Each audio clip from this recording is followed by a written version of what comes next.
Good evening and welcome to The Square. Tonight is the first show of 2022 and I'm very happy that we're going to kick it off looking at a very important topic. We're here to discuss the African Continental Free Trade Area, looking at updates, highlights, just 1 year after free trade commenced. I believe it was 1st January 2021. Amongst the things we're going to focus on are some of the gains made, some of the challenges and the expectations for the Afcfta in 2022. I'm happy to welcome with us in studio and virtually, and I'll start with our guest in studio, Antoine Kajangwe, who is the Director General of Trade and Investment at the Ministry of Trade and Industry. An honor to have you with us, Tony. Antoine. Thank you very much. It's good to be here. Great. I hope you'll excuse me if I call you Tony throughout the show. Also joining us is Charlie Haba, resident panelist on the show. Great to have you, Charles. Happy New Year, Diana. Happy New Year, Tony. Happy New Year. Yes. I'd like to go to our guest who's here virtually with us, Prudence Sewahizi, who's the Chief Technical Advisor at the Afcfta Secretariat. Mr. Sewahizi, great to have you on the show with us. Thank you very much.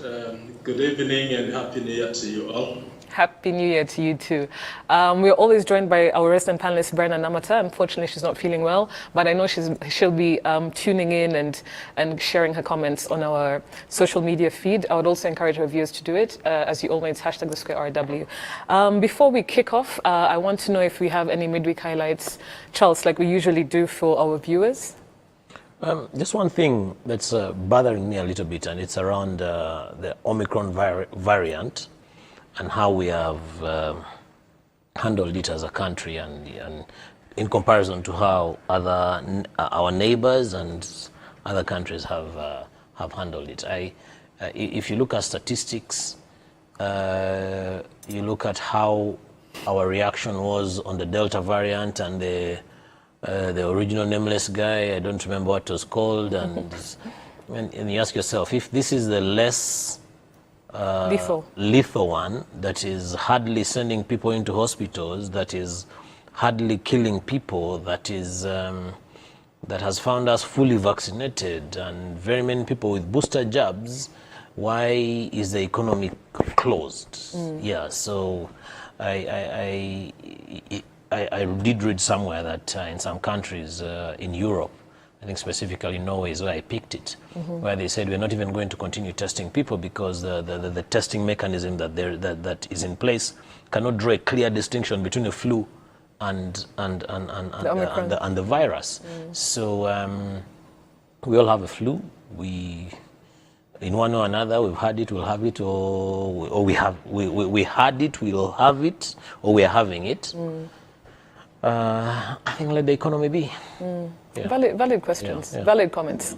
Again, on the Square, hopefully we can have a platform to show. By the time we have it, the virus will be gone. No, there'll probably be a new variant. Who knows? But valid. And I think you did tell us, so it's called I hate you the variant. But valid midweek highlights and points, Charles. We'll just kick off with a couple of tweets just to give a tone, to set the tone for the conversation today, based on the expectations of our viewers. And if we could have this on our screens, the first tweet is from I can't read from, but the first tweet says that I hope that we will be briefed more about taxation systems because we do understand the connection and development of African-made products. But how will the taxation be taxed, especially in the manufacturing and export strategy by stabilizing low taxes? Thank you for that question. We have another tweet that's coming before the show, and this is from Berna, who says that COVID-19 has caused major disruptions to trade. Full implementation of the Afcfta can increase resilience. Governments must do more to reduce the burden on businesses and traders to do business across borders with minimal interferences, address non-tariff barriers, NTBs, and reduce transaction costs. I think she has another tweet coming in, and of course, this is in lieu of the fact that she's not here with us, so I'm really glad to hear from Berna virtually. And her other tweet says that given that the informal sector remains dominant in most African countries, close to 80% of GDP, specific interventions are needed to support cross-border traders, especially women, who continue to struggle to stay afloat due to pandemic-induced restrictions. Thank you very much, Berna.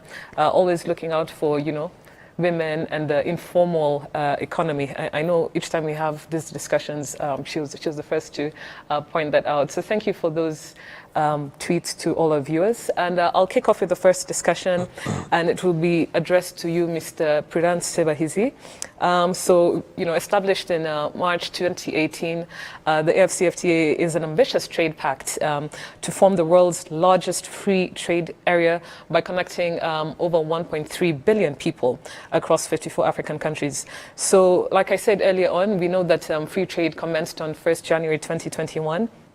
Of course, in a limited form due to restrictions brought about the pandemic.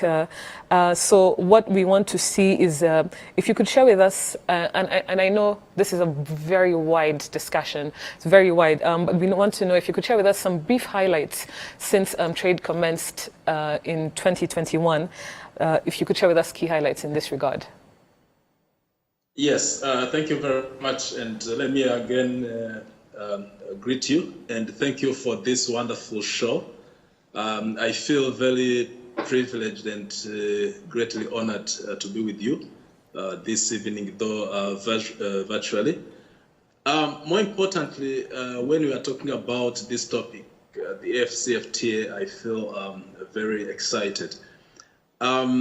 I was reading news over the weekend and realized that there's another coming up elephant in the house, the Regional Comprehensive Economic Partnership that is bringing together ASEAN countries, Association of South Asia countries, and China, Japan, South Korea, New Zealand, and Australia, making it the biggest regional free trade area in the world. And it accounts for more than 30% of the global GDP. And we used to say that Afcfta is one of the largest free trade areas in the world since the establishment of the WTO. But now with this coming up Regional Comprehensive Economic Partnership, then the Fcmt is probably going to be the second.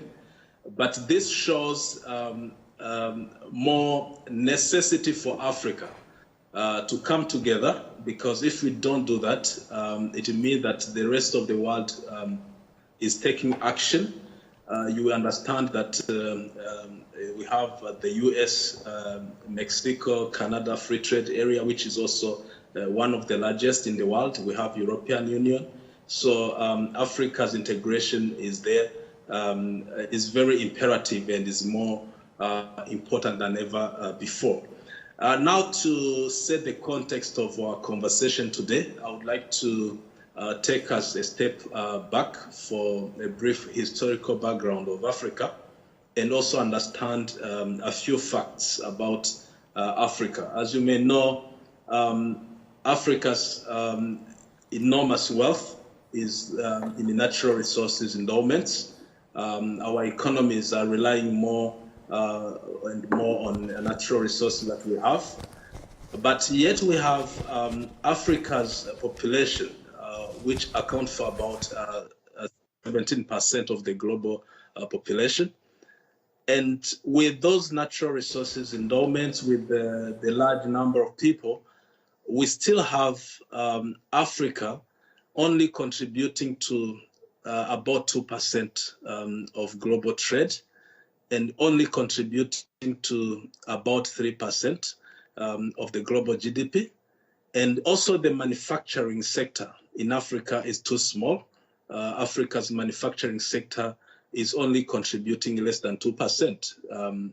And again, when you look at investment, the size of investment, the FDI coming to Africa, the foreign direct investments, only 2% of the total investments globally. So you can see that these facts put Africa in a very disadvantaged state compared to other economic players in the world.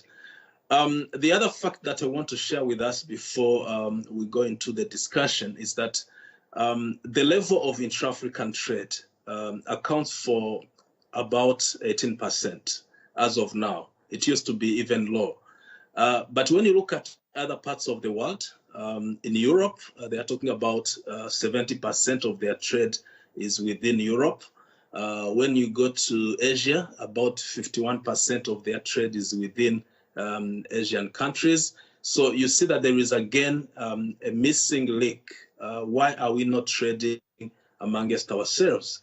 And regrettably, the pattern of trade that we have in Africa is that we are exporting raw materials, and yet we have to import everything that we consume. So we import everything that we consume, and this is not in our advantage because, first of all, we are earning less than we spend on those imports, but also we are importing in foreign currency that we don't have, so which put more pressure on our foreign exchange. If you have to import, it means you have to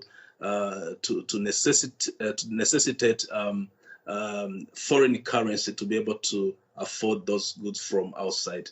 So this is the fact about Africa, and we think the Afcfta is there to save our continent. The Afcfta should be there to correct some of the past mistakes. Now, where are we within the Afcfta? You know, as of 1st of January, we have started official trading within the Afcfta, and the Afcfta has come into force. We have a big support of African countries. 54 out of 55 have signed the agreement, and currently we have 39 state parties, meaning that they have ratified completely the Fcmt agreement. And we have other countries, about 5 of them, that have passed the Fcmt agreement at the level of parliament, which makes it a total of 43 countries that have now ratified, though the state parties that are officially recognized are 39. So this, again, a big milestone. And the scope of the Fcmt is very wide. It's very wide. It includes free movement of goods. It includes free movement of services. It includes policies that are supporting trade of goods and services, policies like intellectual property rights, policies like competition policy. We are planning to have more instruments on digital trade, on women and youth in the trade, that will support the implementation of the Afcfta. And we have made a lot of progress on each of those. Maybe I will have more time to go deep and tell you at what level are we in each and every sector of the Afcfta. But more importantly, since the starting of the Afcfta trade, we have concentrated on building the institutions of the Afcfta. The Afcfta Secretariat is young. It's been established in 2020, so it's now about 1 year and a half older. It means that there is a lot of work to be done in terms of designing the structure, in terms of recruiting the staff, in terms of mobilizing resources, but there is also a lot of work in terms of building the capacities, both internally and the capacities of state parties. And we have a number of institutions that also have to be established because implementing the Fcmt agreement requires a lot of efforts from the state parties. For example, the Fcmt agreement provides for a dispute settlement mechanism that will address issues arising out of trade, out of interpretation of the agreement. So the establishment of the dispute settlement body is a prerequisite if we have to make sure that the Fcmt trade is predictable.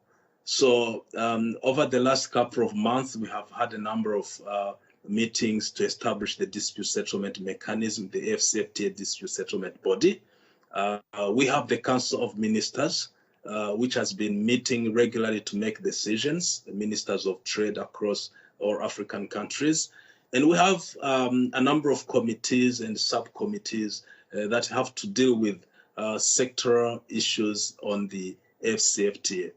And on top of those, we also have to make sure that we engage the stakeholders. We have to work with the private sector because without the private sector, there's nothing that can be done.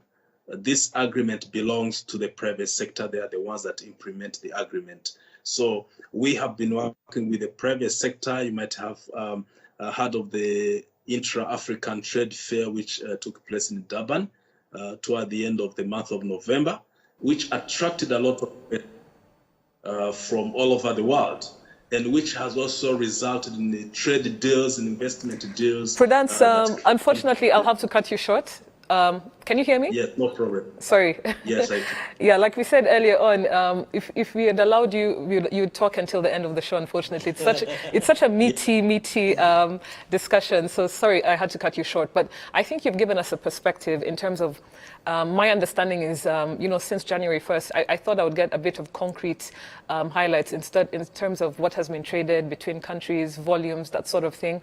But what I'm hearing from you is a lot of it has been building infrastructure. The councils of ministers you're talking about, the dispute settlement mechanisms, that sort of thing. I feel like in this 1 year, I think there's been less trade and more maybe infrastructure to enable this trade to carry off. And like you said, you are also, the Secretariat was put forward in the midst of a pandemic, which we'll actually get back to. But thank you for the overall context, especially for people who are learning more about the Afcfta.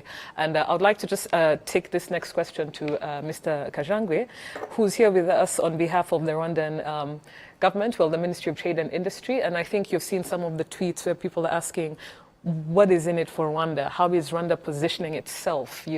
What is our national framework strategy?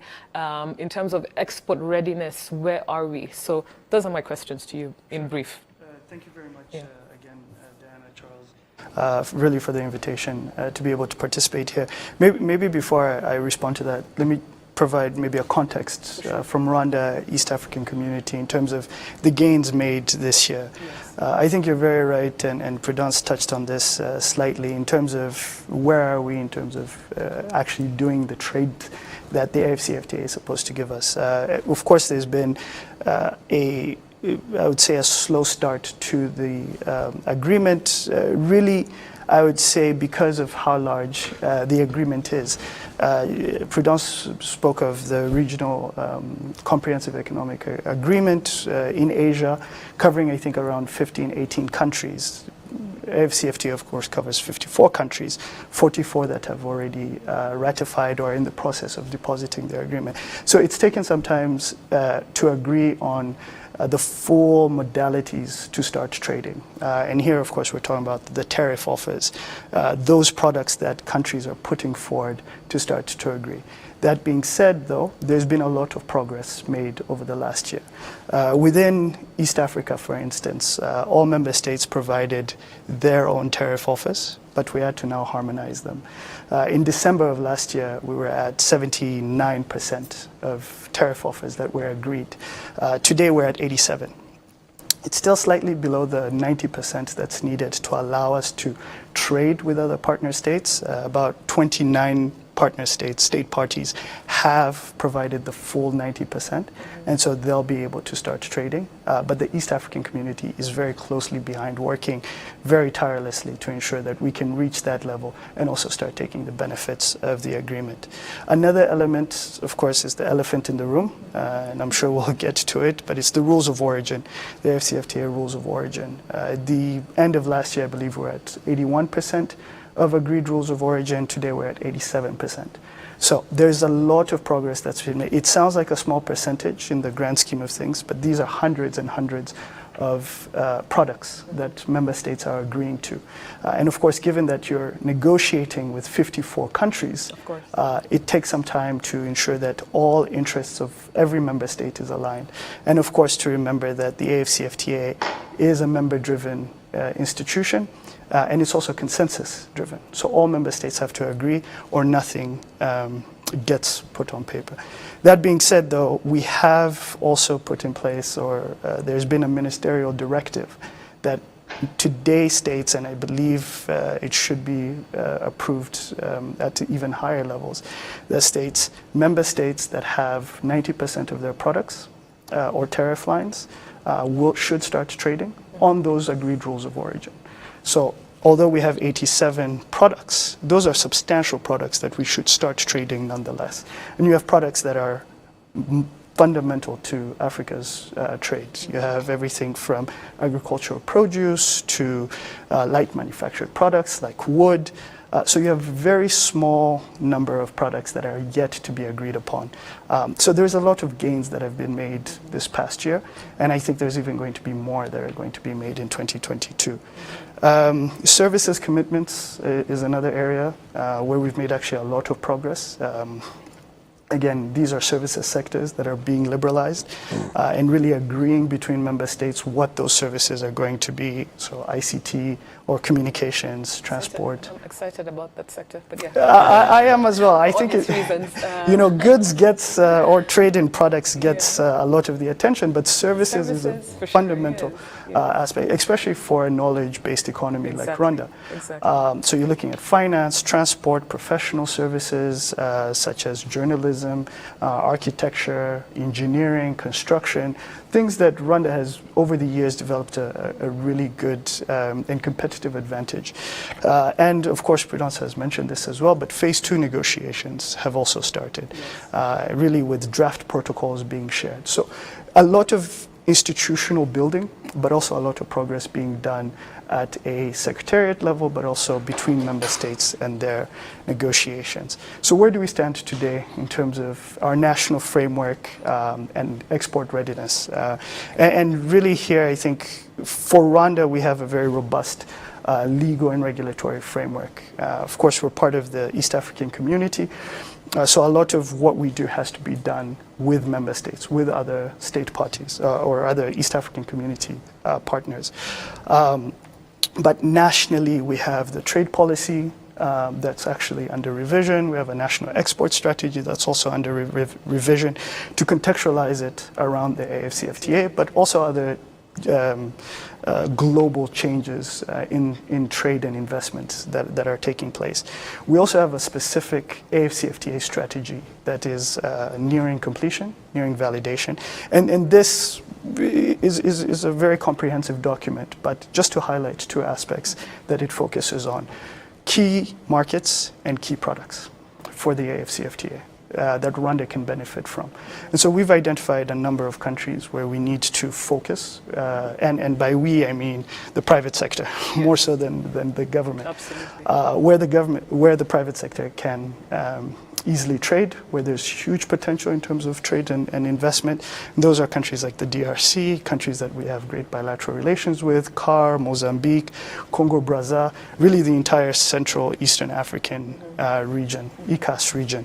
You have countries in West Africa that we have not traded with a lot in the past, such as Ghana, Senegal, Nigeria, Chad, Benin, which today you're starting to see an improvement and an expansion of trade with these countries. So we anticipate that the Afcfta should open up doors to these markets that have huge spending power, huge purchasing power, and that want quality products that Rwanda is starting to gain a reputation for producing.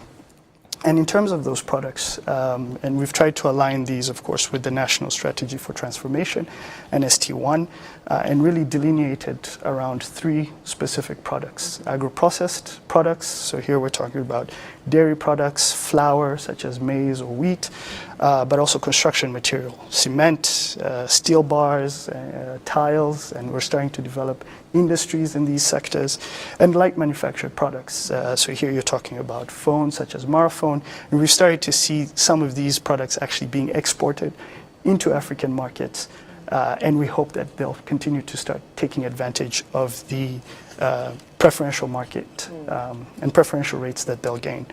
In addition to that, though, and maybe to even provide a further context of this, just in terms of trade and data within Africa.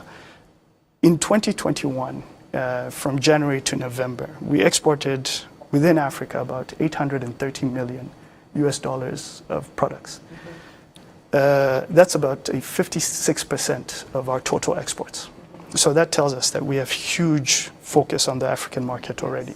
Of course, it can improve. It can go a bit higher still, especially because about 68% of that was destined to the DRC market, roughly 565 million. So there's it's a lot, and there's need to diversify to other African countries. However, we've exported to about 30 different countries on the African continent in this past year. So that's also showing that there is growing diversification in increasing number of African markets, and we need to continue that push. Similarly, when we're talking about imports, you're looking at almost 908 million in imports between January and November of 2021. So we're close to becoming a net exporter of products to Africa. It's really around 50-50.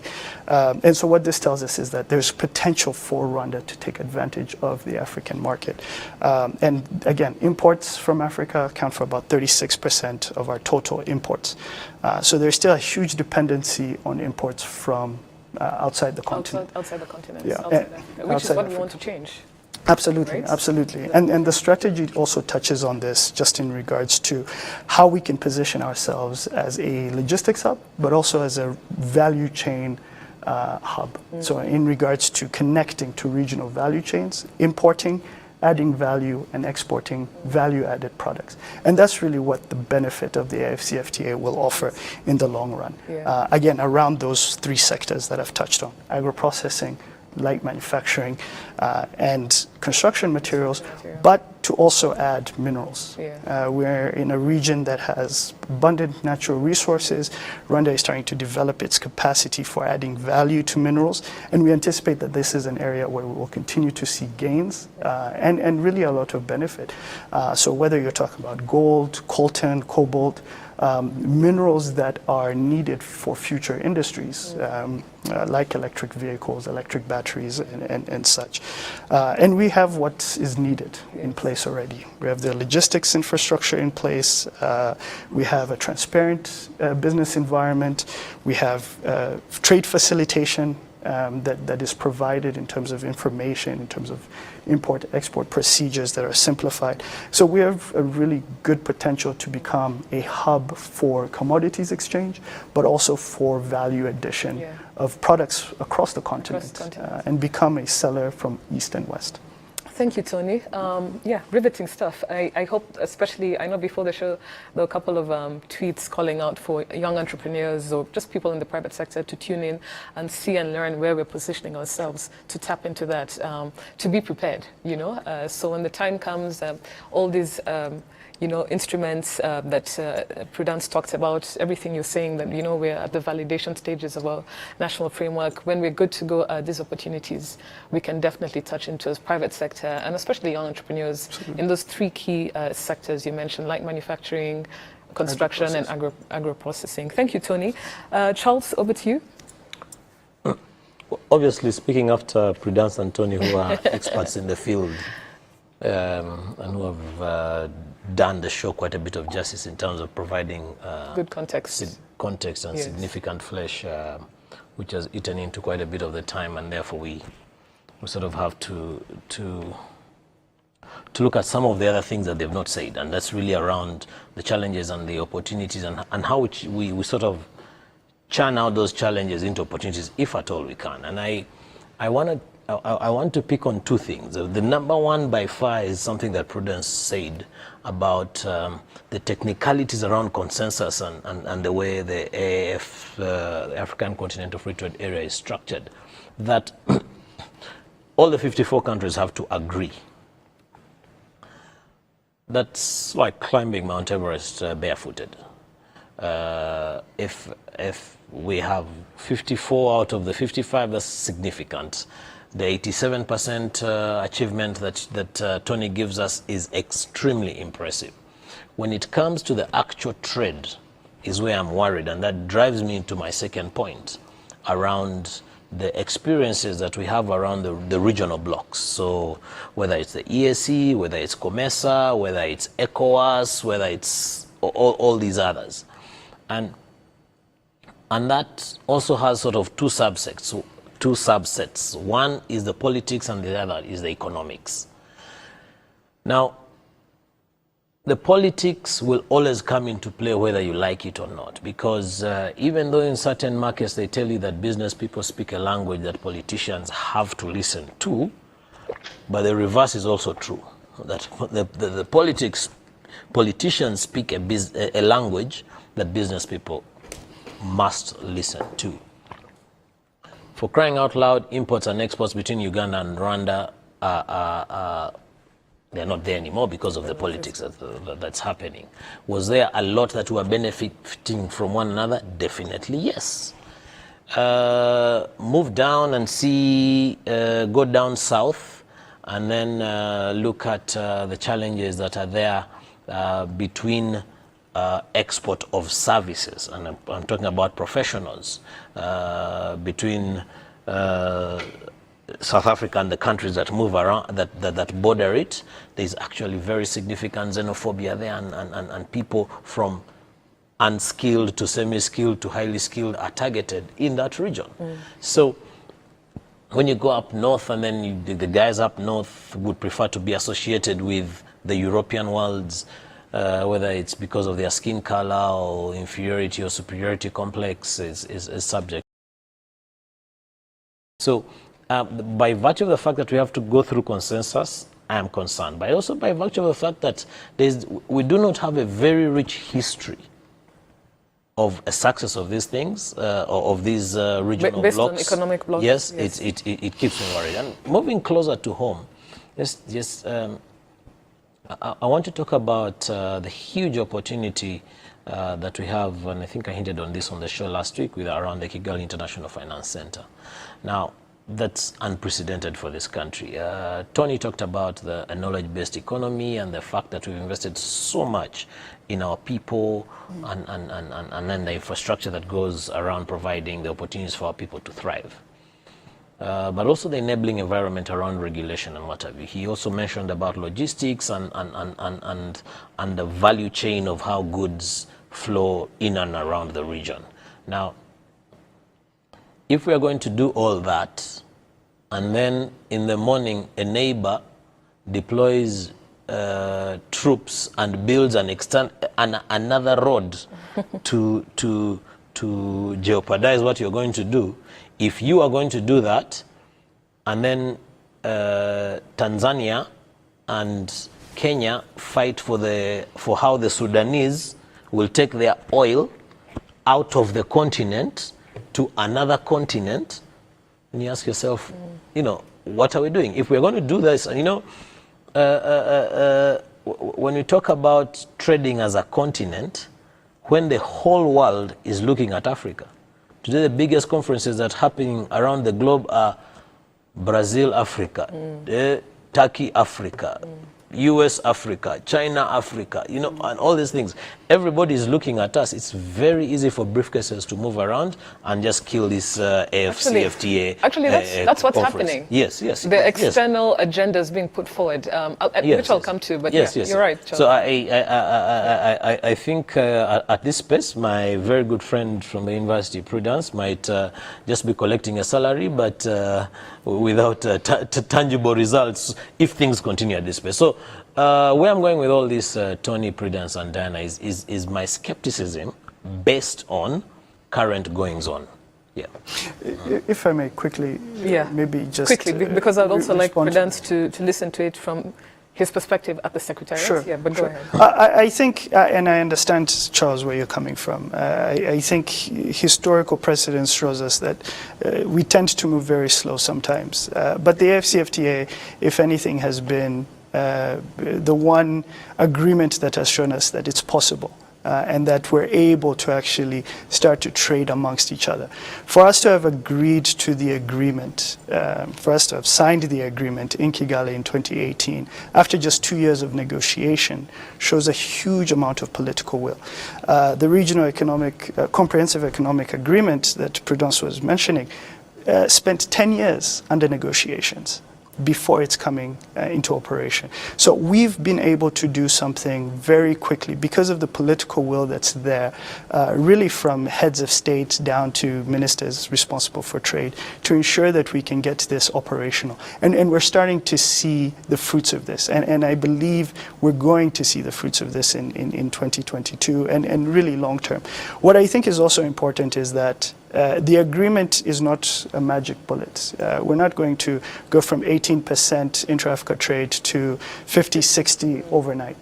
This is going to take a process. It's going to take a medium to long-term approach. And that's definitely what we should be looking at. The institutional frameworks that need to be in place, including the dispute settlement mechanism that Prudence has mentioned, is critical. Because that's what ensures that we're all playing at the same standards and that we're leveling the playing field. And so these things need to be put in place to allow us to achieve those benefits that you're mentioning. And I think we're on the right track and we're putting in place the right efforts to do that. Thank you. I just want to say something, just to clear the air on one particular thing, Diana. Please, I do not want to be misunderstood that I'm giving the CFTA a short shelf of life. I think it's the most brilliant thing that this continent has ever thought about. Yes. If Gaddafi could turn in his grave, he'd probably pop himself a bottle of champagne. It's really fabulous. It's just, I'm glad you are allaying the fears that some of these challenges should not be taken lightly, because we will definitely meet them internally and externally. Yeah. And Charles, I think your skepticism or your concerns are extremely valid because they're factual, they're evidence-based. We've seen how regional economic, like our blocks have cooperated or lack of cooperation, it's been in the past. So these are very valid concerns. I'd like to take this question to you, Mr. Prudence Sewahizi. We have a few minutes left, and basically, the challenges that have been cited here, the never-ending arguments regarding rules of origin. Tony, you called it the elephant in the room. We have external, players who keep on putting forward their agenda in terms of, they have their own preferences in terms of destabilizing the progress made. So we have those challenges. And my question to you is, in terms of the way forward, if you can cite to us some key, tangible examples of what needs to happen to really push forward this AFCFTA agenda and momentum. The excitement, when we were all excited when it was, in 2018 March, when all this was announced and the ratification process and the country signatories and where we are today, COVID should not be something that just puts it back on the burner. So in light of all these challenges that have been mentioned here, and of course more that are happening in the background, what are some key and it's advisory, key areas that can be focused on continentally, regional blocks, and even just private sector players to fast forward this process? Yes, thank you very much. And I do appreciate all the interventions that have been made before me. In terms of challenges, I know if we talk about challenges of the FCFTA, there are not many. There are really not many. There are only a few what we can call worries. They can be short-term worries, which people might have, but the FCFTA is a big developmental agenda. I give you two examples. Some countries are going to have short-term impact on their tariff revenues as a result of trade liberalization.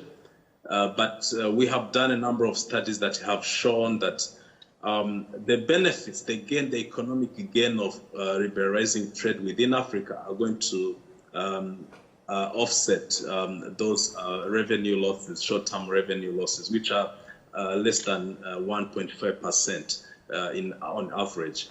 And the other challenge that we can see is what I think Charles has been mentioning, is related to the distribution of benefits. There are some countries that will be complaining in the short run, saying this country is taking advantage of my market, this country is taking advantage of my jobs. But these have to be, again, on short-term basis and based on the policies that will be put in place at national level, based on regulatory frameworks that have to be put in place at national level. Those challenges will be completely eliminated in the long term. We have made a lot of progress on rules of origin, as you mentioned. In many free trade areas, rules of origin is always a problem. But now we are close to 90%. Tony has mentioned what we have achieved on rules of origin, which is about 88.7% coverage of all total products that are traded within the Fcmt.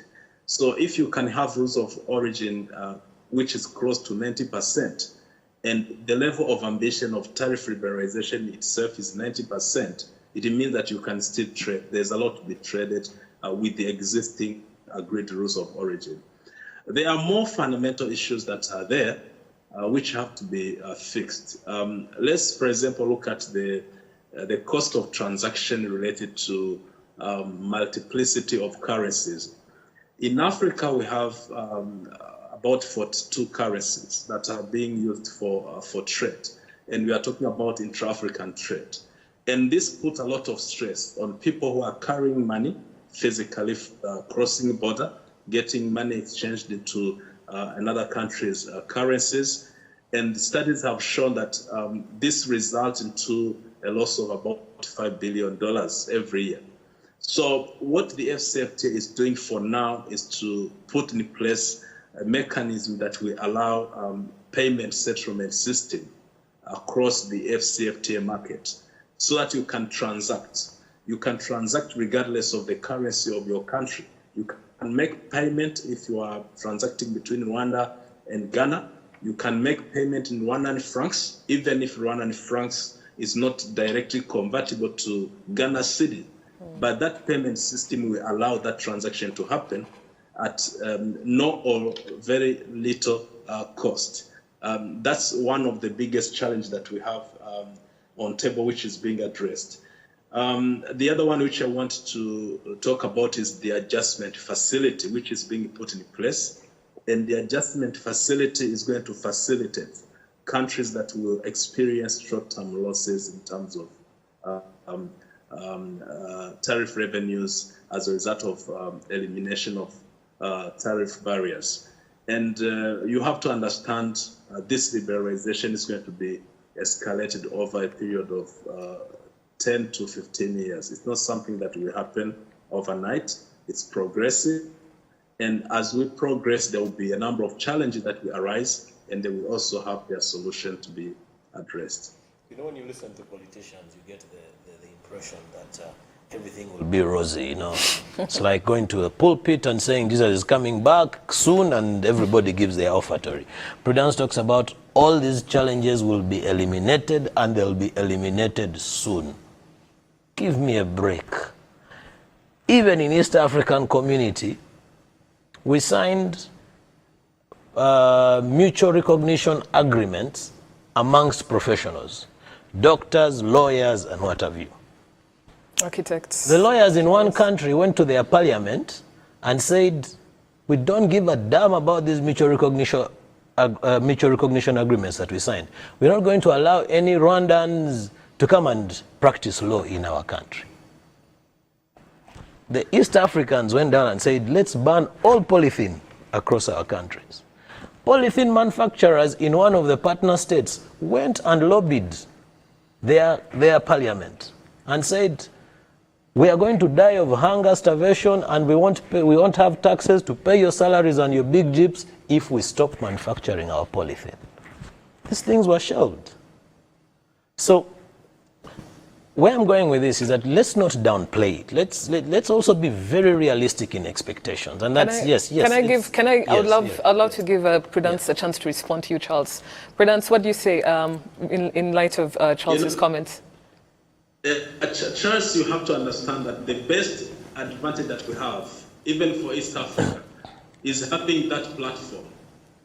If you did not have that platform to discuss those issues, then how are you going to deal with them as a private sector individual, moving from one country to the other, facing challenges, and there is no framework to address those challenges? So for me, I see the Fcmt as an opportunity to even have that platform where issues are discussed as they arise.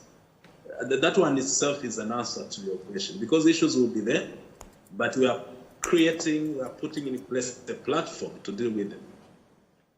Can I Yes. touch on that? Before we go to our Twitter feed. Yes. Yeah. But Prudence, thank you very much. Charles, I think you answered your question fairly. No, he's giving me hope. Yeah, Yes. but at least we even have this platform. Yes, it's very important. I mean, about. without hope, we would not even be having this discussion. And I think it's these, we can't minimize or simplify these institutional frameworks that are in place. Within the EAC, you're very right. When it comes to services, there's still a gap, but it's being addressed, especially around the lawyers and being able to practice. But within goods, for instance, we have a regional monitoring mechanism for eliminating MTBs. And since that was put in place in 2011, we've eliminated almost 200 NTBs that have helped to increase and to place the East African community as the most integrated region on the continent, despite, of course, some of the continued political and economic challenges that we're having. So don't downplay the I'm not downplaying it at all. I'm just stating that economic development and economic integration is a process, and it's a long process. You look at the EU. The EU, to become the EU, has taken nearly half a century. Yeah. Yes. Right. And at the tail end of the half a century, there's Brexit. The British came, yes. But we'll go into circles now. Yeah, but for sure, it's not an easy process. Yes. We are looking at 2018, we're in 2021. But yeah, the momentum has to be kept. I feel like more communication and engagement, at least from Rwanda, I don't know what you can tell us about that, Tony, in engaging the private sector, especially youth. Like, having more communication and awareness of all these issues, I think is something hopefully we can do either from the ministry or engaging with other partners. But it would be great to just share more information about this. I would like to go to a Twitter feed. We have some tweets coming in that I would like us to read, and thank you for sharing them to our viewers. The first one is from Hakeem, who says that Happy New Year, Dana and Haba. His tweet says, we have seen that the main possible challenges by the Afcfta are poor infrastructure, roads and rail links, political unrest, and excessive border bureaucracy. Absolutely spot on that. Is Rwanda ready to meet all this and fight this? Addressed to Tony. That's the first tweet. I'll try to read them as possible so we can have, in your closing remarks, just responses to this. We have our other tweet coming in from Dolapo, who says that improving intracontinental service and manufacturing transactions, improving intracontinental flow of capital, taking advantage of economies of scale and scope to reduce unit production costs and break-even margins. I think these are some of the highlights where he says areas of focus to really push forward this area. We have another tweet coming from him. He also shows some hurdles to cross, agreeing on continental tariff structures, agreeing on a continent standard for rules of origin, reducing non-tariff barriers. We're going to other tweets, but I think Tony and you and Prudence have addressed this in terms of what needs to be changed. Our other tweet is from Frank, who says that it's estimated up to 40% of trade between African countries is informal, cross-border traders. How will the Afcfta help with standardization without eliminating or weakening this critical mass of traders? Very valid question. It is an informal economy throughout most of the continent. We have another tweet coming in from, I think we read that one before, if we can go to another one. We have another tweet coming in from Patience. Patience says that, if we could have that on our screens, readiness of private enterprises to take advantage of the agreement will be key. What support is currently available to increase the productive capacities of firms in the three key sectors? And I think this is what you mentioned, Tony. Yeah, that's it. That's all the tweets we have time for. And I would like to give our guests time to answer them. I would like to start with you, Mr. Sebahizi, if you've been taking any notes of them. I kind of tried to read them as fast as possible. But yeah, just in your closing remarks, responses to some of the questions and comments from our viewers. Yes, thank you. Let me start with the issue of interconnectivity, the issue of infrastructure. We know that Afcfta is a trade agreement, but it cannot be successful if issues of interconnectivity are not resolved. There will be two aspects of infrastructure. There will be hard infrastructure that are already being addressed through different other programs, including the Pan-African Infrastructure Development action plan. Recently, you have seen in the news that one of the highway between Tunis and Lagos has been completed. But there is also the aspect of soft infrastructure, which is mainly the interconnectivity of the way the customs are built, the way the customs authorities treat goods and services when they cross borders. And this is what is being done. The harmonization of systems, the harmonization of policies at the borders is going to help a lot. I want to talk about the informal trade. I agree with the person who asked this question. A lot of intra-African trade happens in the form of informal trade. And one of the solutions that Fcmt is bringing on board is the protocol on women and youth in the trade, which is going to be negotiated and put in place, because we have realized that most informal intra-African trade is done by women and SMEs. Yes. And this can only be corrected if we have a clear legal framework which tries to address some of the challenges that they face on a daily basis. Thank you very much. I'd like, Tony, the question on being in terms of the three sectors, helping SMEs and private sector firms that patients asked. Absolutely. So one of the key areas of support in that we're really focused on at the ministry is ensuring that there is affordable access to finance to really help stimulate and facilitate exports. And so this is done within the ministry in collaboration with the Development Bank of Rwanda under a facility called the Export Growth Facility.